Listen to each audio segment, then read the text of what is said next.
पिछले 8 वर्षों में भारतीय जनता पार्टी शासित एक भी राज्य में उनके समर्थक दलों के या उनके दल के नेताओं पे कोई भी आपराधिक प्रकरण दर्ज नहीं किया है। तो लगातार सेंट्रल एजेंसी का दुरुपयोग किया जा रहा है, विपक्ष को दबाने की कोशिश की जा रही है। और जब विपक्ष के लोगों पे ये छापा पड़ता बताया जाता बहुत बड़ा प्रकरण है, और वही नेता जब भारतीय जनता पार्टी में शामिल हो जाते हैं तब वो मामला रफा दफा हो जाता है। चाहे वो महाराष्ट्र की बात हो, चाहे आसाम की बात हो, चाहे पश्चिम बंगाल की बात हो। लेकिन अब लगातार केरल से लेकर कश्मीर तक सारे विपक्षी नेताओं पे ये शिकंजा कसने की कोशिश कर रहे हैं।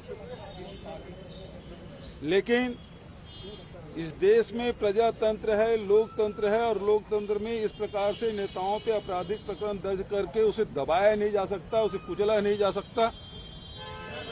और आज जिस प्रकार से नेशनल हेराल्ड के मामले में हमारी पार्टी के नेता को तलब किया गया है और इसके खिलाफ में हजारों कार्यकर्ता पूरे देश भर में धरना प्रदर्शन किए हैं। दिल्ली में यहाँ 24 अकबर रोड जो हमारे कांग्रेस का दफ्तर है, वहाँ न नेताओं को बाहर निकलने दिया जा रहा था, न कार्यकर्ताओं को अंदर आने दिया जा रहा था। लोकतंत्र का गला घोटा जा रहा है और इसका हम विरोध करते हैं।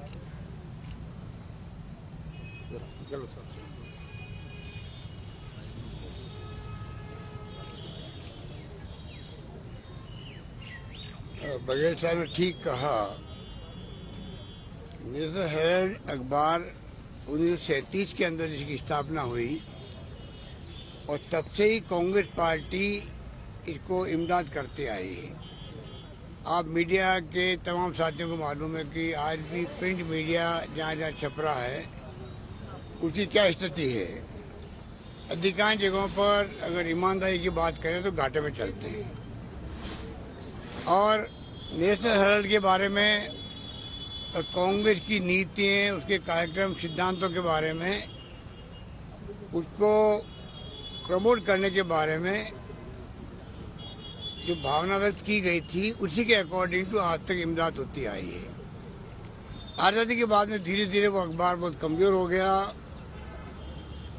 हालात बहुत गंभीर थे, बंद करने की नौबत आ गई।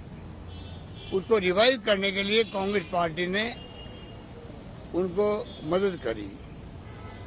मुकदमा बना के जिस रूप में जब से भारतीय जनता पार्टी आई है सत्ता में, मोदी जी ने पहले ही कह दिया कांग्रेस मुक्त भारत बनाएंगे। तो उनके दिल में जो आग लगी हुई है, 70 साल में आज आधुनिक भारत बना है तो कांग्रेस की देन है।